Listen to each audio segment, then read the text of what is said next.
add to this. Okay, there you go. I'm like, where am I? Okay, so I wanted to talk about. I was watching late at night, y'all. I'm so sad. Tomorrow is back at it again. But late at night, I was up and I was watching this quick video. Y'all know I'm a TikToker, and they had Clarissa. I don't. Clarissa Shields. I think that's her name. And look it up. Clarissa Shields, and she was doing a photo shoot or a video or whatever, and she was actually naked with some, I think, necklaces on, some long necklaces, and she had her gloves on. She was hitting the glove, and I was sitting there, and I'm like, wait a minute. And I know she's dating the guy Papoose, and I'm like, well, he didn't see nothing wrong with this. This woman is in the room with men, and just the fact of just taking the photos, and it kind of reminded me of, this was years ago. Remember the lady, as a black lady, she was real big. She had a boot, she had a big breast, small waistline, and a big butt. And they did experiments on her for many years or whatever. But I don't know if it was her, but it was a woman oh God, I'm trying to think. In the slavery days, y'all don't know this, but when you had those voluptuous and you were fine like that, they would put them in like cages, and like people would look at us. I know you're like, what? Yes. If you really look into your history of slavery, it wasn't just slavery who was out in the fields. They did a lot of stuff to us. So a lot of us is messed up. So it made me, and I sat there and I looked at her, I said, we are here in 2026 and we still lead with our sexuality. And I was like, why are we like that? And this week is all about identity. Okay. This is about our identity, how we identify with ourselves, the things that we embrace as Black women. Right. And so I looked at that and I'm like, man, it made me think about when you look at the history of things where you was actually in a cage, when they at the zoo, it wasn't always animals. And that's what people don't know. Right. And so I was like, dang, it's like the guy, whoever, I can't think of his name, Papoose. I'm like, you cool with that? So it's almost like they're for years, and it's not just Black women, it's women across the board. But I know for us, we actually really lead with that. When I'm riding down Miami, I have seen, when I'm in the city or when I'm in Carroll City or whatever, I have seen girls jump out the car and twerk. I've seen it all, and I'm like, Lord have mercy. I have seen, yesterday I went to the store and a girl had on pajama dress that all her assets was out, and breast was out, and she was like, and she had a bonnet on, and she was looking at Ann what, and the man was looking at her, and she was just carrying on as if she was the next best thing. And really what they were saying was like, hey, let us hit. And so I'm like, why do we lead like that? And I just wanted to talk about it because not just in it's just in everything. It's like, we got to understand who we are. We have to understand our value as women. It is very good. I'm a big component where I love to talk about taking care of yourself, taking care of your hair, taking care of your body. You know what I mean? Get yourself together. Like in a few minutes, I'm going to go and I'm taking myself on a date, right? But I wanted to talk about why we're doing what we're doing, because this is going to help us transition. Not everybody. I have I'm been doing my coaching and been talking to some of the ladies, and not everybody can do coaching. So hopefully this kind of helps you guys out. So the process of changing, a lot of us, we saw our grandmas do it, our mamas do it. I went not recently, I went in the month of August. I went to R&B brunch here in Miami, and they were playing all the old songs. I had chicken and waffles. It was nothing but women in there of all ages. And they were playing like, I'm an R&B girl. But towards the end, they played Luke. And Luke, you gonna twerk when you hear Luke. But I had on me a cute dress. And I don't dress. I had on me a cute dress, a little mini dress. And I was like, oh no, I looked like I was having tea time. And I saw women, I'm gonna be honest, I saw women in their 60s and 70s, and they was coming in there half naked. They did not look good. That's the other thing. I'm like, you don't even, you know what I mean? But that wasn't the point. It was they jumped up on the chairs. They were twerking on the gay guys. Where was that? They were twerking on the man head. I'm like, oh my God. And so I looked at that and I said, why are we like this? A lot of us, when you get that kind of exposure, y'all watched the previous video, when you get that kind of exposure, we think that it's okay. We just having fun and we just, enjoying ourselves. But I hate to say it, I see only a group of us. It's the Black women.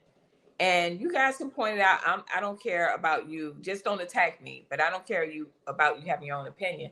But I see a group of us. I see, when I look at social media, I see us doing it. Now, I'm not saying that other race of people don't do it, but we lead in that when it comes to sexuality. A lot of us are afraid of change. We don't want to be like everybody. Like, for instance, I went to Carroll City. I live down south. I went to my hometown, Carroll City. They call it Miami Gardens. And I saw one of my childhood friends. He's older or whatever. And he said, dang, you made it out that house. Because I really had struggles growing up as a kid.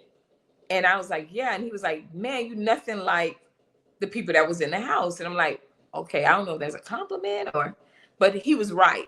But the point was that I dared to be different. I was like, I'm going to change this. I'm the person that breaks the generational curses of the things that I saw as a kid growing up. And I understood that I didn't have to live like that moving forward.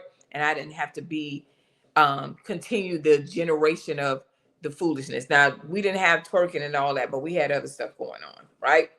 So a lot of us have to be bold enough to change. A lot of us are living in situations where we don't even want to live in, and we have people around us that give us that may be just your family, and you have to be okay with change. Some of us just sit comfortable in it and say, hey, this is just what it is, but you have to be willing to change. I'm going to go through this real fast because I don't want to be here long. We are told who we are. A lot of us, we are walking around behaving like who your husband told you were, who your boyfriend told you were, of course, your parents. But it comes a certain time in your life that you have to say, you know what, who am I? What is my purpose on this earth? And for many years, they put in social media, they put on the television against not just Black men, but also Black women. They put us in a negative light, right? And so when you see that, remember, it was funny. You always hear, oh, you're on welfare, you're lazy Black people.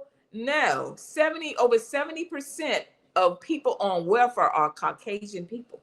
I'm talking about husband, wife, whole and even in pregnancy, single moms.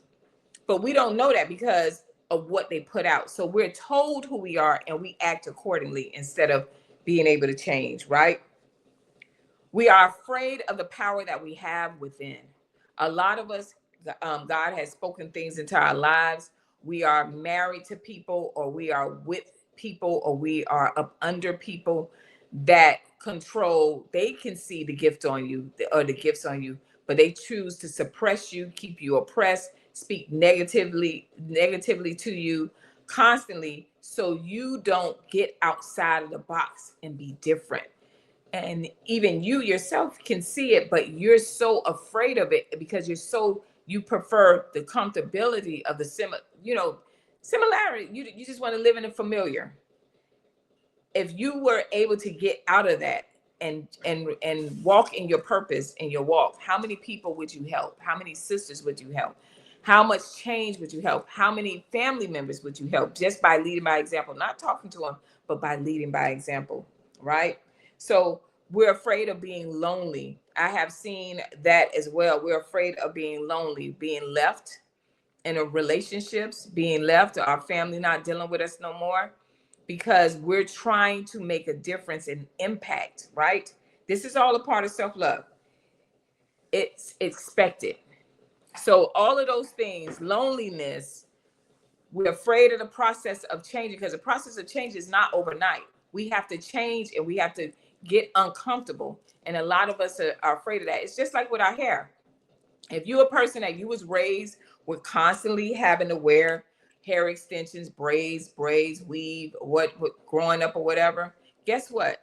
You're going to constantly do that. Even if you see your hair thinning, even if you feel that itch in the middle of your scalp, that's your signs that you could be starting hair loss. You may have female hair pattern, baldness, any of those things, but you would continue to do it because my mama did it, my grandma did it. How many traditions or how many things that we do in our everyday life not because it's the right thing, but because we saw our parents do it, our mom did it, right? Our grandma did it. So we doing the same thing.